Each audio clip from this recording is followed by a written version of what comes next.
Marie Parker Follett, grand auteur en management en sciences de gestion. Bonjour Damien Mouret. Bonjour Jean-Philippe Denis. Damien Mouret, professeur à l'École normale supérieure Paris-Saclay. Marie Parker Follett. Voilà.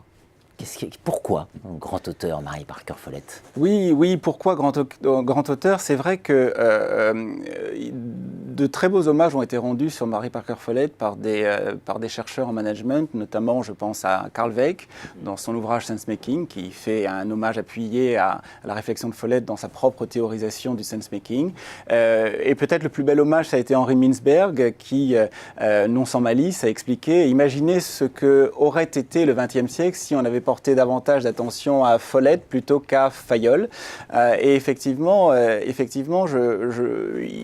est utile de dire que Marie Parker Follett, qui est morte en 1933 et qui est donc était contemporaine à la fois de Fayol, à la fois de Taylor et aussi des pragmatistes, a contribué à l'époque à développer une pensée sur l'activité managériale, puisque c'est la première à avoir défini le management et l'activité du manager comme étant un métier qui nécessitait d'être appris et qui était extrêmement novatrice à l'époque.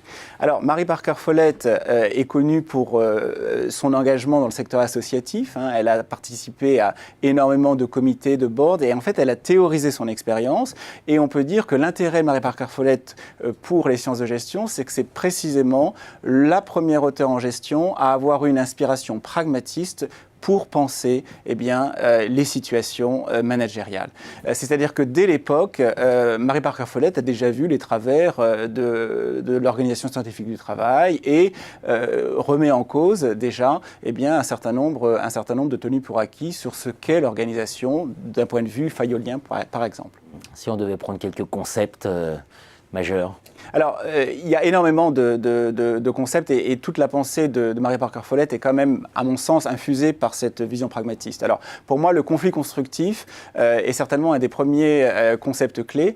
Pourquoi? Parce que Follett, ce qu'elle dit, c'est que le conflit, c'est la vie. C'est-à-dire qu'elle ne comprend pas pourquoi il existe des théories qui veulent nier le conflit ou qui veulent considérer qu'on va aligner finalement le point de vue de chacun sur un point de vue qui serait supérieur. Elle considère non, le pluralisme, c'est la vie, et au contraire, la question, c'est pas de nier le conflit, mais c'est de savoir gérer le conflit de façon constructive.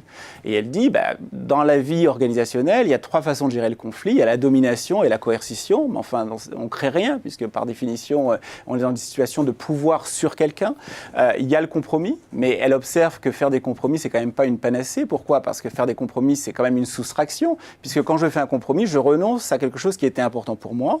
Et elle dit, la noblesse de l'activité managériale, c'est d'essayer l'intégration par le dialogue et l'expérimentation. C'est-à-dire, à partir d'une situation qui est problématique et qui est conflictuelle, c'est de faire jouer justement ces différences de point de vue, ces controverses, pour essayer de créer ensemble quelque chose de neuf. Et c'est ce qu'elle appelle le third way, la troisième voie, et elle dit que c'est ça l'intérêt du management, c'est-à-dire cette capacité à pouvoir justement dépasser les situations où on est finalement en équilibre de pouvoir, en balance, mais au contraire de créer quelque chose de neuf par la capacité à gérer les conflits de façon constructive. Donc ça, c'est pour moi un des concepts clés.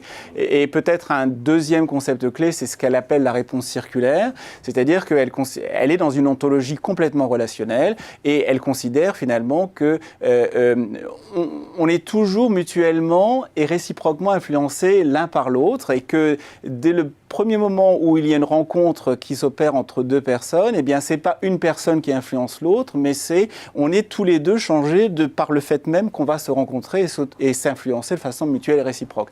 Et ça me semble aussi intéressant à souligner parce que c'était une ontologie complètement relationnelle déjà à l'époque et assez novatrice pour les sciences de gestion. Absolument. Quelle vision finalement justement du management se dessine derrière cette œuvre? Alors, c'est ça qui est particulièrement pour moi intéressant, c'est que le management chez Follett, le manager, c'est pas celui qui sait, qui ordonne, qui planifie, qui exécute.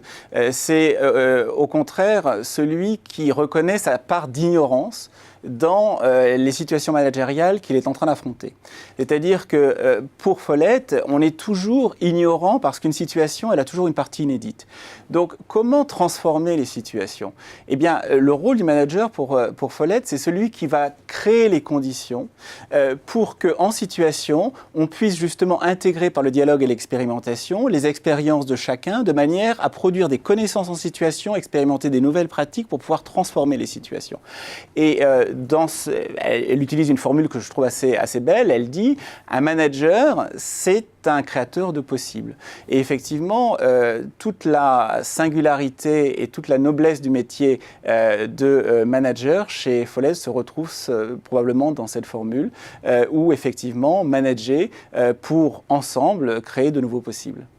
Manager pour ensemble créer de nouveaux possibles. Quelle belle définition. Merci Damien Mouret. Merci Jean-Philippe Denis.